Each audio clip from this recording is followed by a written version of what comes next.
Hello! Thank you guys so much for watching. Today's video is going to be what I keep in my emergency kit slash first aid kit for dogs. I am a dog trainer. I do some light pet sitting and I have two dogs of my own. So my dog or my bag is very general. So if you are using this as a starting point for your own dogs, that's great. You can use this to kind of see in general, what should you keep? I would also recommend then in addition, chatting with your vet to see anything additional you may need for your specific dog or dogs that may pertain to their breed and or any medical conditions that they may have.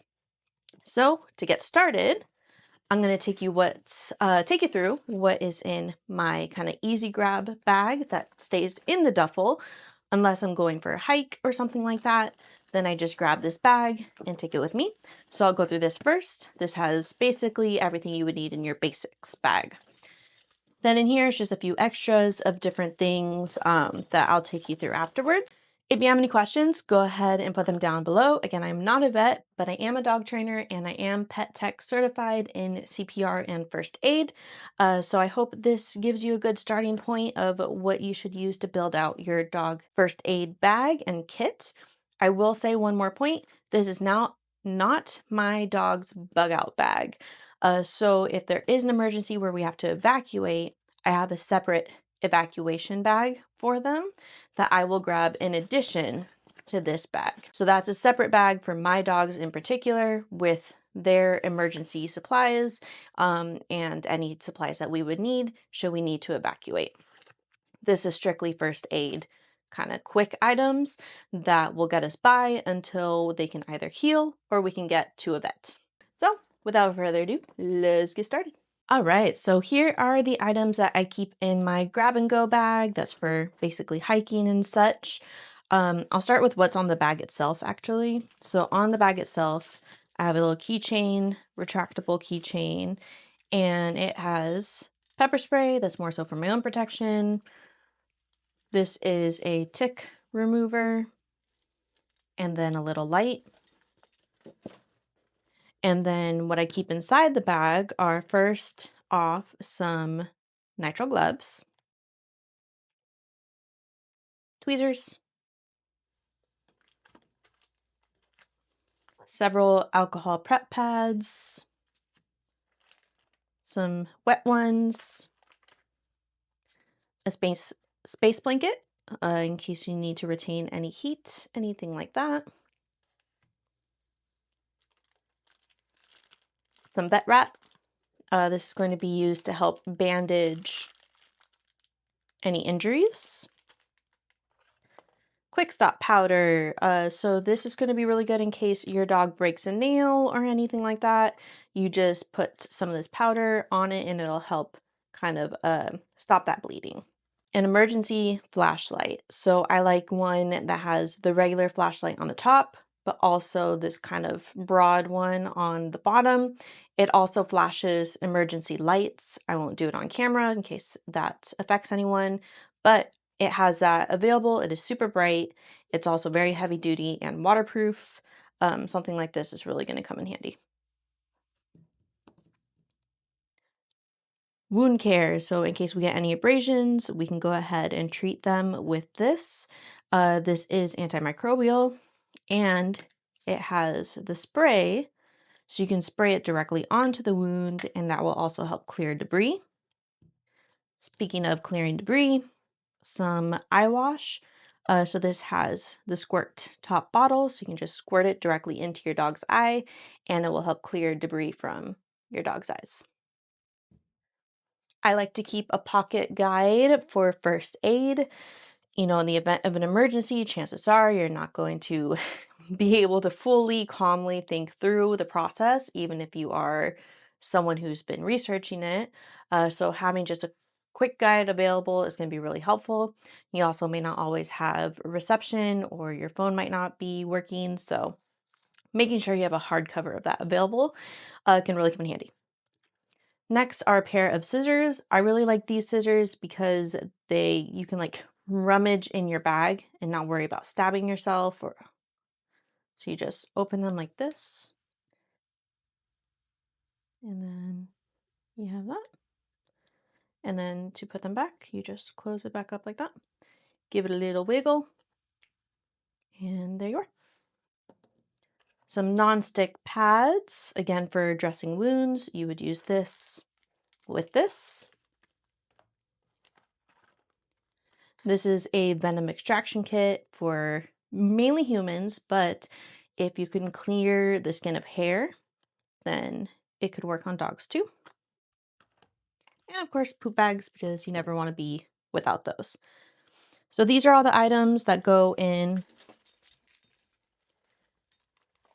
this bag right here that I take with me for hikes or anything just kind of quick grab and go. I'm going to put all these away, and then I will show you guys what goes in my main duffel.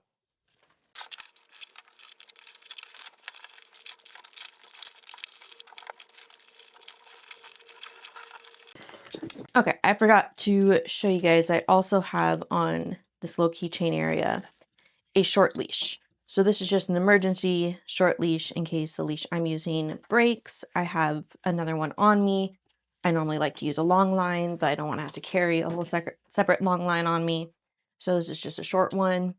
And you can really turn any leash into a slip lead if needed. You just put it through here. This is where your dog's neck and head would be, and you just tighten it like that by pulling this part. And you have your own makeshift quick slip lead in the event of an emergency. Any slip lead, any leash can also be used as a muzzle in the event of an emergency to wrap around your dog's muzzle. Any dog that is in pain, you know, if they've never bit you before, has the potential to bite. So just making sure you have that there. All right, let's go over what's in the rest of my duffel. So here are all of the items that are in my duffel bag for my emergency slash first aid kit for my dogs. So first I have my leash. Leashes can be multifunctional. Obviously, one, if you need an extra leash, you have an extra leash, but also you can use a leash as a slip lead if needed. So for instance, if you take the clip and put it through the handle and just pull it through, you can have this part right here go through your dog's neck. And now you have a quick makeshift slip lead in the event of an emergency. You can also take the other end, so your dog's head is on this end, you're holding this end, and just clip it like that. So you have yourself a handle here if you need. You can also use a leash like this to wrap around your dog's muzzle and then the back of your dog's head as a makeshift muzzle. A note on muzzles, I will say that if you are using this for just your own dogs, keeping muzzles that fit your dog in particular in your case is going to be something that is really helpful. Since I do work with all different dogs, all different sizes, I can't necessarily keep every single size of muzzle, so I just have this available to use as a makeshift muzzle as needed. Next, actually under the leash, I have a note card here, which is kind of representative of making sure you have the phone numbers of poison control, your local vet, and an emergency 24-hour vet handy, so you don't even have to worry about looking it up either on the internet or your phone as you're kind of panicking in an emergency situation. This is just some bandages, some human bandages. I like to kind of throw this in there in case something happens to me, because a lot of this stuff I can also use on myself. I have bandages for me too. Next is a Sharpie. So I recommend writing on your vet wrap the exact time the incident occurred. So let's say your dog gets some sort of deep wound, then as you're wrapping it with your surgical dressing and vet wrap, you want to be able to provide the vet with as much information as possible when you get to the veterinary's office. So knowing what time the event happened and any other circumstances writing it down as soon as it happens on your vet wrap and then wrapping your dog with it will be much easier than you trying to remember all of the details. So I have 3 packs of vet wrap here just because you never know. I like to use the lighter color ones so that if I write on Sharpie, it will be visible. Next is some Benadryl. So I also have written on the Benadryl, you can kind of see the dosage. Again, since I do work with various different dogs, I just have it generic like that. If you're using this for your specific dog, asking your vet the exact dosage they should be doing of Benadryl if needed is something that you're going to want to do. Also, because Benadryl isn't safe for all dogs, so just making sure that it is something you can give your dog specifically. Next, we have some treats. You never know when you're going to need some treats just to help your dog feel a little bit better in an emergency situation.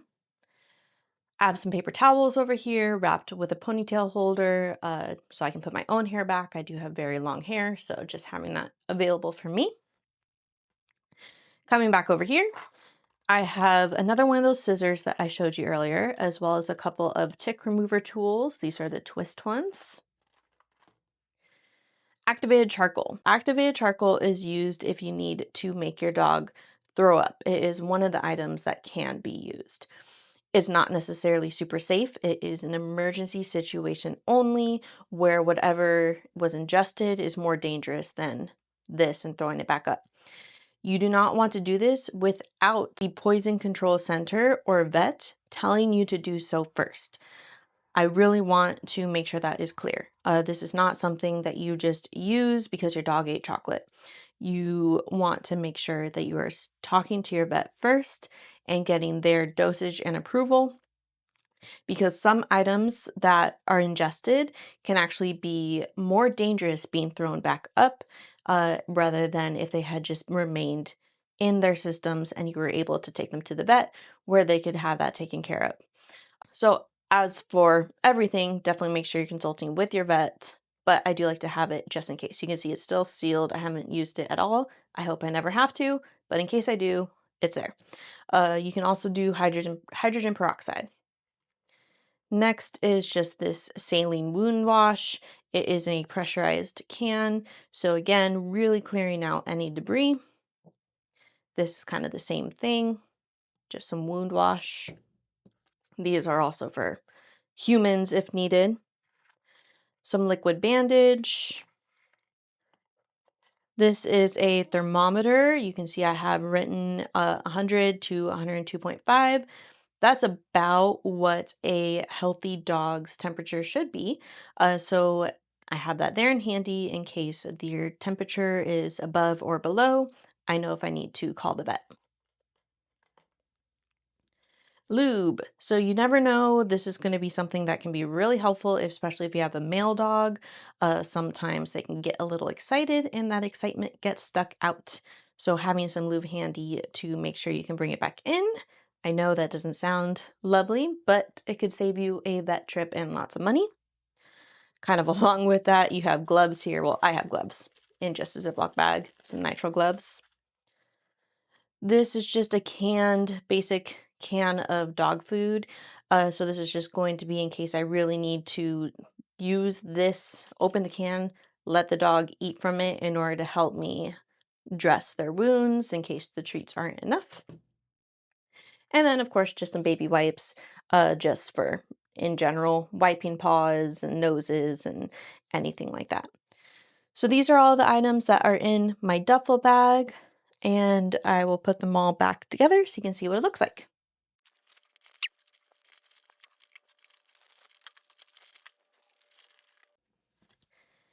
All right, guys, thank you so much for joining me as I took you through my emergency duffel bag here. Again, this is just for quick first aid.